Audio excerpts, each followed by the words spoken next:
आज जो टॉपिक है हमारा वो है अबाउट राइबोसोम्स के राइबोसोम्स जो हैं वो क्या होते हैं और राइबोसोम्स जो है वो कौन कौन से सेल्स में प्रेजेंट होते हैं, उसका क्या तरीक़ा कार होता है। जो टॉपिक हमने इसमें कवर करना है that is the introduction, definition and discovery, structure and function. Ribosome जो है वो एक बहुत इंपॉर्टेंट ऑर्गेनेल है सेल का, और उसका जो फंक्शन है वो बहुत ही डाइवर्स है। ठीक है।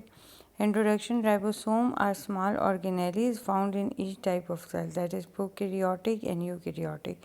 मतलब प्रोकैरियोट्स में भी प्रेजेंट है राइबोसोम्स और यूकैरियोट्स में भी प्रेजेंट है। They are the only organelle found in prokaryotic cell and they are not membrane bounded. तो ये मेम्ब्रेन बाउंडेड नहीं है, इसलिए ये प्रोकैरियोट्स में भी मौजूद हैं। अगर ये यूकैरियोट्स में होते सिर्फ तो उसका ये मतलब होता कि ये क्या है हमारे पास, ये हमारे पास प्रोकैरियोट्स है। सॉरी, अगर ये सिर्फ यूकैरियोट्स होता तो उसका मतलब होता कि ये मेम्ब्रेन बाउंडेड है, लेकिन ये मेम्ब्रेन बाउंडेड नहीं है, इसी वजह से ये प्रोकैरियोट्स में भी प्रेजेंट है। ठीक है। डेफिनेशन इसकी क्या है कि cell organelle consisting of proteins and RNA and function as protein synthesiser. ठीक है। ये जो सेल का ऑर्गेनेली है ये दो टाइप की चीज़ों से मिलकर बना है, एक प्रोटीन से और एक आरएनए से। ठीक है। और इसका जो फंक्शन है वो प्रोटीन सिंथेसाइजर का है, मतलब कि प्रोटीन की जो मैन्युफैक्चरिंग है उसमें इसका रोल है। ठीक है। Ribosome complex is made up of different ribosomal units. जो राइबोसोमल का कॉम्प्लेक्स है वो डिफरेंट राइबोसोमल यूनिट से मिलकर बनता है, मतलब कि राइबोसोम्स में एक से ज़्यादा यूनिट्स जो हैं वो प्रेजेंट होते हैं, क्योंकि ये एक कॉम्प्लेक्स की फॉर्म में एक्ट करता है और ये एक प्रोटीन सिंथेसाइजर की फॉर्म में एक्ट करता है। डिस्कवरी के बारे में अगर हम पढ़ें तो discovered in 1950 by Romanian cell biologist George Palade. ठीक है। He was the scientist who discovered the ribosome in 1950 and the name of the scientist was George Palade. appeared under microscope as dense granules can be seen through electron microscope। ठीक है कि microscope के अंदर अगर आप इसको देखें तो वो आपको डेंस ग्रेन्यूल्स की फॉर्म में नज़र आएगा, मतलब कि इसका जो डेंस का मतलब ये होता है कि डार्कली शेडेड होता है। ठीक है। डार्क से अगर आप स्टेन यूज़ करें तो आपको बहुत डार्क इसके जो है ना ग्रेन्यूल्स पैचेस नज़र आएंगे। Can be seen through electron microscope, और इलेक्ट्रॉन माइक्रोस्कोप की मदद से भी आप इसको देख सकते हैं। ठीक है। स्ट्रक्चर की जब हम बात करेंगे तो अ राइबोसोम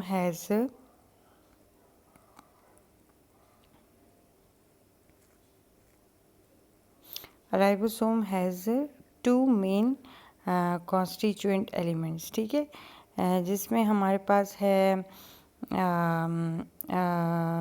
प्रोटीन और आरएनए। जो पहले ही मैंने आपको बताया था कि राइबोसोम जो है वो प्रोटीन और आरएनए से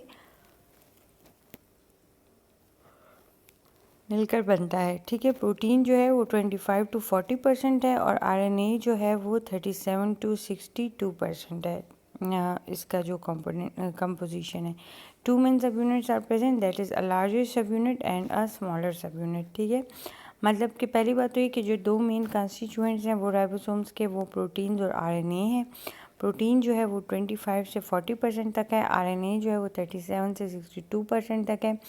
और इसके जो दो मेन सब यूनिट्स हैं उनमें एक लार्जर सब यूनिट और एक स्मॉलर सब यूनिट है। ठीक है। स्ट्रक्चर की जब हम बात करते हैं तो प्रोकैरियोटिक में क्या होता है कि दो सब यूनिट होते हैं प्रोकैरियोट्स में भी। ठीक है। जो लार्जर सब यूनिट है वो 50S है और जो स्मॉलर सब यूनिट है वो 30S है। तो जो टोटल राइबोसोमल कॉम्प्लेक्स होता है वो 70S बनता है। अब S जो है that is the Svedberg unit.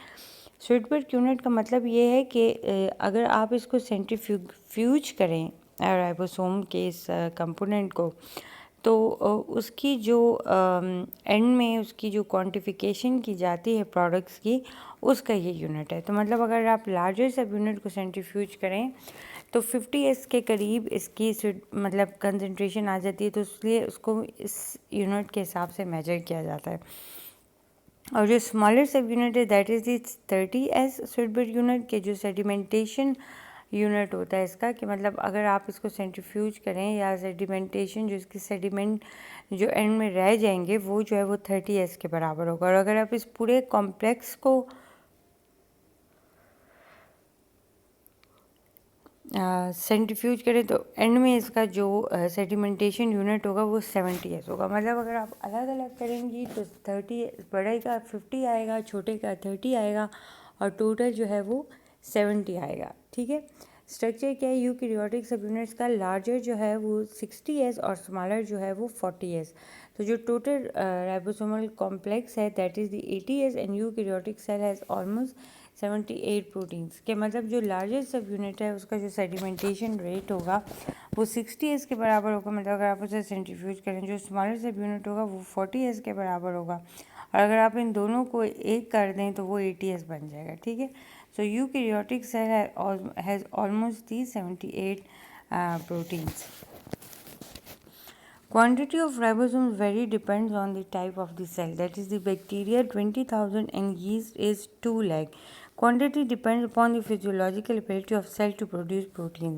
कि मतलब हर सेल में उसकी प्रोटीन की ज़रूरत के लिहाज से जो राइबोसोम्स होते हैं वो प्रेजेंट होते हैं। ठीक है, बैक्टीरिया में 20,000 होते हैं और यीस्ट में जो है वो 2 लाख होते हैं राइबोसोम। मतलब कि जितनी ज़्यादा सेल्स को प्रोटीन बनाने की ज़रूरत होगी, मतलब जो वो सेल्स जो ज़्यादा प्रोटीन बनाने में स्पेशलाइज होंगे उनमें राइबोसोम ज़्यादा होंगे। ठीक है, मतलब कि जो कम प्रोटीन सिंथेसाइजर्स वो जो कम प्रोटीन्स बनाएंगे वो उसमें तादाद कम होगी, और जो ज़्यादा बनाएंगे उसमें तादाद ज़्यादा होगी। Okay, so larger subunit consists of 2 RNA strands, a longer and a shorter strand wrap upon each other. Strands are dotted with protein codes and proteins often glue RNA strands in their characteristic shape. ठीक है, इसके 2 strand होते हैं, एक longer और एक shorter strand होता है जो कि एक दूसरे के ऊपर रैप होता है। Strands are dotted with protein codes. ये इसका स्ट्रक्चर उन्होंने बताया हुआ है कि proteins often glue RNA strands in their characteristic shape. के जो आरएनए स्ट्रैंड्स के ऊपर प्रोटीन्स जो हैं वो चिपके हुए होते हैं। ठीक है, जैसे कि ग्लू के साथ किसी ने उस चीज़ को चिपकाया हुआ है। And strands are dotted with protein codes. Structure. Smaller subunit consists of a single RNA strand and it is also covered with a protein coat. Smaller subunit, though smaller than the larger subunit, is quite enormous than the normal proteins. अच्छा, जो छोटा subunit होता है मतलब जो आपके जो ribosome का जो स्मॉलर सब यूनिट होता है उसका उसकी कंपोजिशन क्या होती है कि it consist of a single RNA strand. ठीक है, and it is also covered with A protein code, और वो भी जो है वो प्रोटीन कोड से कवर्ड होता है। स्मॉलर सब यूनिट दो smaller than the larger subunit is quite enormous than the normal protein. जो स्मॉलर सब यूनिट होता है वो लार्जर सब यूनिट से छोटा होता है। ठीक है, लेकिन नॉर्मल प्रोटीन्स उसके मुकाबले में बहुत ज़्यादा होते हैं। मतलब कि जो आरएनए का जो एक उसका बेसिक सा स्ट्रक्चर है वो छोटा होता है, और जो ज़्यादा उसमें जो चीज़ें पाई जाती हैं वो प्रोटीन्स होती हैं। ठीक है, जो स्मॉलर सब यूनिट है ये उसका स्ट्रक्चर है। अच्छा, ये आ जाती है वो बात जो मैंने आप लोगों को बताई थी सेडिमेंटेशन रेट की, सुटबर्ग यूनिट की, कि जितनी आप मतलब स्पीड से उसको सेंट्रीफ्यूज करते हैं, जो सेडिमेंट्स रह जाते हैं उसकी क्वांटिफिकेशन की जाती है, जिसके बाद उनको ये नंबर दिया जाता है। जैसे 30s आप देखें ऊपर ही आया है, उसके बाद फिर 50s है, उसके बाद फिर 70s है। ठीक है, तो इस तरीके से डिफरेंट सेडिमेंटेशन यूनिट्स हैं इसके राइबोसोम्स के। ठीक है, लोकेशन क्या है कि ribosomes can be found either disperse freely in the cytosol and attach to the surface of endoplasmic reticulum, कि या तो ये साइटोसोल के अंदर जो है ये डिस्पर्स्ड होते हैं और या फिर ये एंडोप्लाज्मिक रेटिकुलम के साथ जुड़े हुए होते हैं। मतलब दो सूरतों में ये होते हैं कि आया एक तो डिस्पर्स्ड होते हैं इन द साइटोसोल और दूसरा जो है वो एंडोप्लाज्मिक रेटिकुलम के साथ अटैच होते हैं। लोकेशन क्या है कि on the basis of location ribosomes are divided into 2 types, free ribosomes and bounded ribosome. के on the basis of location जो है राइबोसोम्स को डिवाइड किया जाता है 2 टाइप्स में, कि या तो ये फ्री राइबोसोम्स है और या ये बाउंडेड राइबोसोम्स है। तो जो फ्री राइबोसोम्स होते हैं वो डिस्पर्स्ड होते हैं साइटोप्लाज्म में, और जो बाउंडेड राइबोसोम्स होते हैं वो एंडोप्लाज्मिक रेटिकुलम के साथ अटैच्ड होते हैं। ठीक है, ओके। फ्री राइबोसोम्स कौन से होते हैं? जो कि साइटोप्लाज्म के अंदर डिस्पर्स्ड होते हैं। These ribosomes are found freely dispersed in the cytosol. मतलब साइटोसोल जो है वो वही लिक्विड पार्ट है साइटोप्लाज्म का, उसके अंदर जो है ये फ्रीली फ्लोटिंग होते हैं, फ्रीली मतलब ये फ्लोट कर रहे होते हैं। And they are involve in the synthesis of proteins that work inside the cytosol. कि ये उन प्रोटीन्स के जो साइटोप्लाज्म में डिस्पर्स्ड होते हैं, उनका क्या रोल होता है? ये उन प्रोटीन्स के लिए रिस्पॉन्सिबल होते हैं जो साइटोसोल के अंदर मौजूद होते हैं। ठीक है, they are involve in the synthesis of proteins that work inside the cytosol. ठीक है, मतलब कि ये उन प्रोटीन्स को सिंथेसाइज करते हैं जो साइटोसोल के अंदर मौजूद होते हैं। ठीक है, they vary in number depending upon the functionality of the cell type and its needs to synthesize the protein. ये तो मैंने आपको पहले ही बता दिया कि जो राइबोसोम्स का नंबर होता है ये डिपेंड करता है उस सेल के ऊपर कि उस सेल को कितनी ज़रूरत है प्रोटीन्स बनाने की। अगर वो ज़्यादा प्रोटीन्स बनाएगा तो उसमें ज़्यादा राइबोसोम्स होंगे, और अगर वो कम प्रोटीन्स बनाएगा तो उसमें कम राइबोसोम्स होंगे। ठीक है, बाउंडेड राइबोसोम्स क्या होते हैं कि they are found attached to the surface of endoplasmic reticulum making them rough endoplasmic reticulum. के जो एंडोप्लाज्मिक रेटिकुलम के ऊपर अटैच्ड होते हैं that is the rough endoplasmic reticulum उसको कहलाया जाता है। और वो राइबोसोम जो है वो एंडोप्लाज्मिक रेटिकुलम के ऊपर अटैच्ड होते हैं, जिसकी वजह से उनकी जो सरफेस है वो बहुत ही रफ होती है। The proteins assembled in these ribosomes are either transported to the outside of the cell or are included in the cell membrane.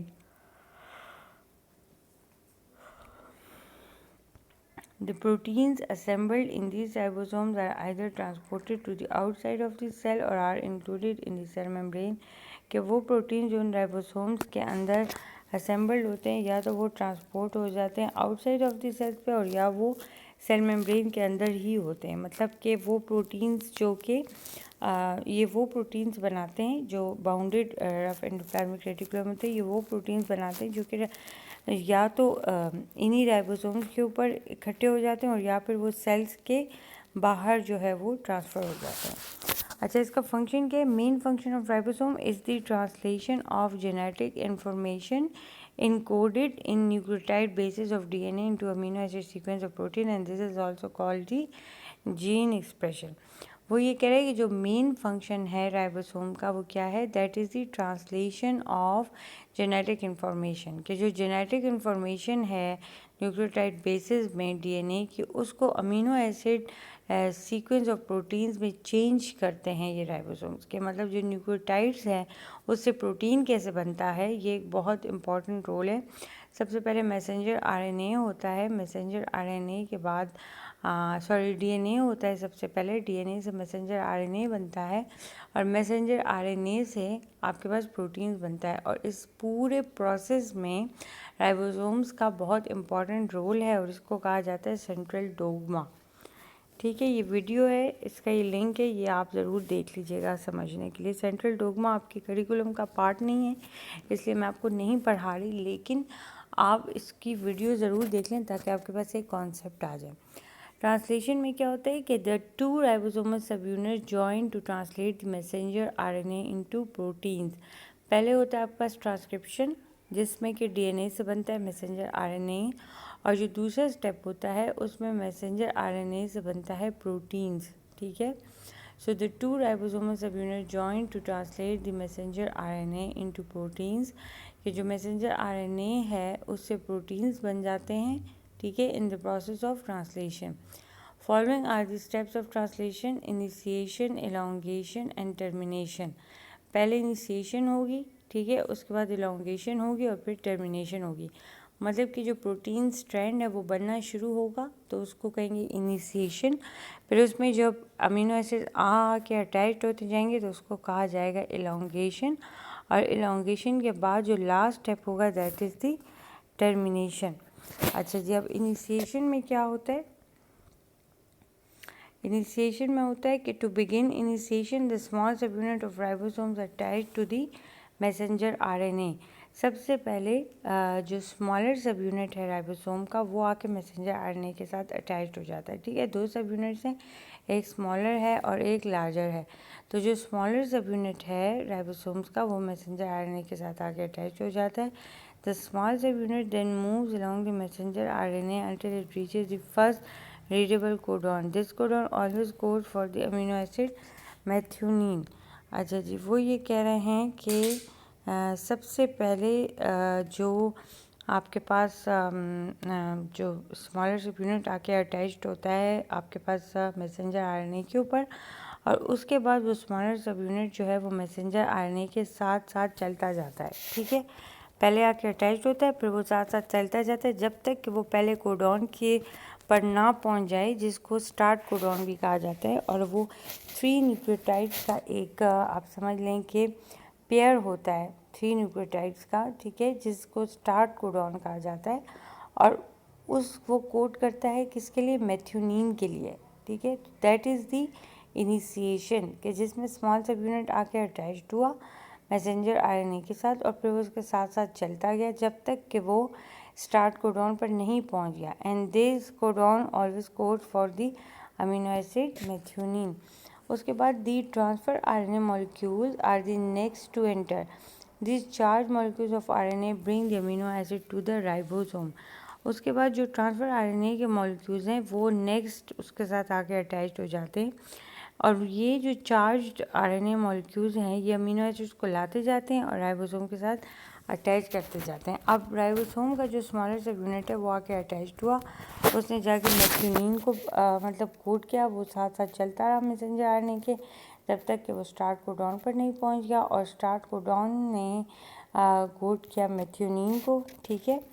मेथ्यूनिन जब हो गया उसके बाद ट्रांसफ़र आरएनए आ गया, और वो मेथ्यूनिन के लिए तो उसने कोड किया, लेकिन मेथ्यूनिन को उस मैसेंजर आरएनए तक लेकर कौन आएगा? वो ट्रांसफ़र आरएनए लेकर आएगा।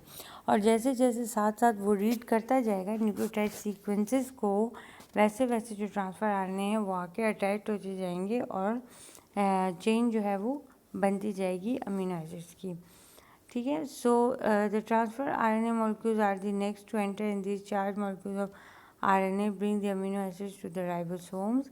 ये transfer RNA has a triplet coding sequence that corresponds with the amino acid it carries along. The triplet sequence of the transfer RNA is complementary to the triplet codon sequence in the messenger RNA. जो transfer RNA है वो actually जो nucleotide sequence है उसके complementary आके attached होता है, उसके पास कॉम्प्लीमेंट्री उसके सीक्वेंसेस होते हैं, और फिर वो साथ साथ जो है अमीनो एसिड्स उनको ला के उस जगह पे रखता जाता है। मतलब कि मैसेंजर आरएनए पे 3-3 कोडॉन्स का जो है, सॉरी 3-3 न्यूक्लियोटाइड्स का एक कोडॉन होगा, और उस कोडॉन के कॉम्प्लीमेंट्री जो है वो ट्रांसफ़र आरएनए का सीक्वेंस आके लगेगा, और जैसे जैसे वो लगेगा वो साथ साथ एक एक अमीनो एसिड लाकर ड्रॉप करता जाएगा, ठीक है। The triplet sequence of the transfer RNA is complementary to the triplet codon sequence in the messenger RNA, ठीक है। तो वो ये कह रहा है कि जो ट्रिपलेट सीक्वेंस है ट्रांसफर आरएनए का वो कॉम्प्लीमेंट्री है किसके? Triplet codon sequence of messenger RNA. Each triplet codon sequence in the messenger RNA and the transfer RNA corresponds to a specific amino acid, ठीक है। और हर ट्रिपलेट जो है कोडॉन सीक्वेंस मैसेंजर आरएनए के अंदर, ट्रांसफ़र आरएनए के अंदर, वो एक स्पेसिफिक अमीनो एसिड को कोड कर रहा है, ठीक है। जो कि मैंने आप लोगों को पहले ही बताया कि एक जो है वो सीक्वेंस जो है वो मैसेंजर आरएनए पे प्रेजेंट होगा, और एक उसके कॉम्प्लीमेंट्री जो है वो ट्रांसफ़र आरएनए वो प्रेजेंट होगा, और वो दोनों मिलकर एक अमीनो एसिड्स को कोड करेंगे। After the first transfer RNA moves into the place, the larger subunit of the ribosome attached to the small subunit, and the complete ribosome consists of two sides, peptidile left and amino side right. इसको आप रहने दें, सिर्फ इतना समझ लें कि जब ट्रांसफ़र आरएनए जो है वो मूव करता है, ठीक है, तो फिर जब सारे के सारे अमीनो एसिड्स आके अटैच हो जाते हैं और ट्रांसफ़र आरएनए वहाँ से फाइनली मूव कर जाता है, तो the large subunit of the ribosome attach to the small subunit. उसके बाद जो लार्ज सब यूनिट है वो आके small subunit of ribosome के साथ अटैच्ड हो जाता है, ठीक है। And now the last step is the elongation, कि अब इलोंगेशन में क्या होगा कि जो राइबोसोम्स हैं वो साथ साथ आपके चलना शुरू हो जाएंगे. After the first transfer RNA has attached to the peptidyl site, second transfer RNA enters the complete ribosome and attach to complementary messenger. अच्छा, इसमें अब जो है ये सारा कुछ आपके करिकुलम का हिस्सा नहीं है, लिहाजा इसमें ज़्यादा कंफ्यूज होने की ज़रूरत नहीं है. इसको आप जस्ट पढ़ लें अपने बेसिक कॉन्सेप्ट के लिए, ठीक है, कि किस तरीके से जो है ये ट्रांसलेशन का प्रोसेस होता है, प्रोटीन की सिंथेसिस होती है, ठीक है. और देन फिर हम ये करेंगे कि हम जस्ट आपके लिए कॉन्सेप्ट बनाने के लिए कि ये सारा कुछ कैसे होता है, फिर ऐसे मैसेंजर RNA होता है, फिर उससे कैसे जो है पहले कैसे DNA होता है, फिर उससे कैसे मैसेंजर RNA बनता है, और फाइनली फिर प्रोटीन जो है वो बन जाता है.